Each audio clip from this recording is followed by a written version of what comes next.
पुस्तक living while dead का शीर्षक और उपशीर्षक a tale of resilience, empathy and enduring legacy इसे एक प्रेरणादायक कहानी की तरह प्रस्तुत करते हैं।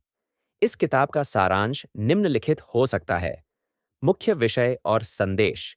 यह पुस्तक आत्मखोज, संघर्ष और मानवीय करुणा के इर्द-गिर्द घूमती है।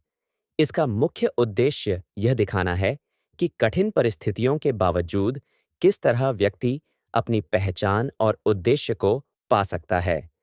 यह पुस्तक किसी व्यक्ति के जीवन के संघर्षों और उसकी दृढ़ता को दर्शाती है, जो अंततः दूसरों पर एक स्थायी छाप छोड़ती है। मुख्य तथ्य और संभावित विषय वस्तु। 1. दृढ़ता, रेजिलियंस। जीवन की कठिनाइयों के बीच व्यक्ति किस तरह खड़ा रह सकता है, इसका विवरण दिया गया है। यह उन पाठकों के लिए प्रेरणा हो सकती है जो अपने जीवन में कठिन दौर से गुजर रहे हैं। 2. करुणा और सहानुभूति, एम्पैथी।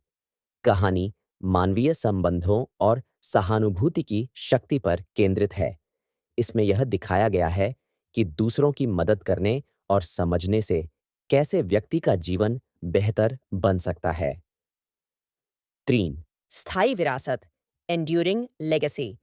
पुस्तक बताती है कि हमारे द्वारा किए गए कार्य और जीवन में अपनाए गए मूल्य कैसे आने वाली पीढ़ियों के लिए प्रेरणा बन सकते हैं। 4. आध्यात्मिक और सांस्कृतिक तत्व। कवर पर भारतीय स्थापत्य कला और नदी के दृश्य यह संकेत देते हैं कि कहानी में भारत का सांस्कृतिक और आध्यात्मिक परिदृश्य प्रमुख भूमिका निभाता है। इसमें ध्यान, आत्मविश्लेषण और आंतरिक शांति की खोज को दर्शाया जा सकता है। 5. जीवन और मृत्यु के बीच संघर्ष, शीर्षक लिविंग वाइल डेड। यह दर्शाता है कि शायद कहानी का नायक ऐसे समय से गुजरता है जब वह शारीरिक रूप से जीवित है, लेकिन भावनात्मक या मानसिक रूप से संघर्ष कर रहा है। यह पुनर्जन्म या पुनर्प्राप्ति की यात्रा हो सकती है। संभावित उद्देश्य। लेखक का उद्देश्य पाठकों को आत्मचिंतन करने, अपने जीवन की चुनौतियों को समझने और अपने उद्देश्य को खोजने के लिए प्रेरित करना है। यह पुस्तक उन लोगों के लिए आदर्श हो सकती है जो जीवन में अर्थ और दिशा की तलाश में हैं।